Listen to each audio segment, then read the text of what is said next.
រថយន្តអគ្គិសនី i-Car V23 Space Global ពី Cherry Cambodia ឥឡូវនេះបងគឺចំណេញច្រើនមែនតែម្ដងតែចាប់សិនមិនដល់និយាយប្រម៉ូសិនណាខ្ញុំចង់នាំបងមកស្គាល់ពី i-Car V23 Space Global នេះបន្តិចរថយន្ត i-Car V23 រចនាប័ទ្មទំនើបស្អាតទាន់សម័យធំទូលាយផ្ដល់ផាសុកភាពទៅដល់អ្នកប្រើប្រាស់សាក់មួយពេញជិះបានរហូតទៅដល់500គីឡូជាងបំពាក់ក្រុងឆ្អឹងរឹងមាំទទួលបានការតេស្តសុវត្ថិភាពកម្រិត NCAP ផ្កាយ5អេក្រង់កំសាន្ត 15.4 អ៊ីងបំពាក់នូវឈីបចំនួនថ្មី Snapdragon 8155ដែលជាបច្ចេកវិទ្យាចុងក្រោយបង្អស់ប្រើប្រាស់លើរថយន្តអគ្គិសនីមុខងារបើកបរច្រើនជម្រើសគ្រប់ស្ថានភាពផ្លូវកម្លាំងជាន់ទូល្អបើកបរដោយពុំមានសំឡេងរំខាន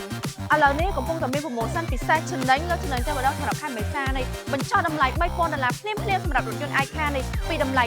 35,900មកនៅសល់32,900ជាពិសេសគឺមាន free ជាមួយនឹងឆ្នាំងសាក់នៅផ្ទះដែលឥតគិតថ្លៃនិងការ free ជូនអ៊ុត UV មួយជុំ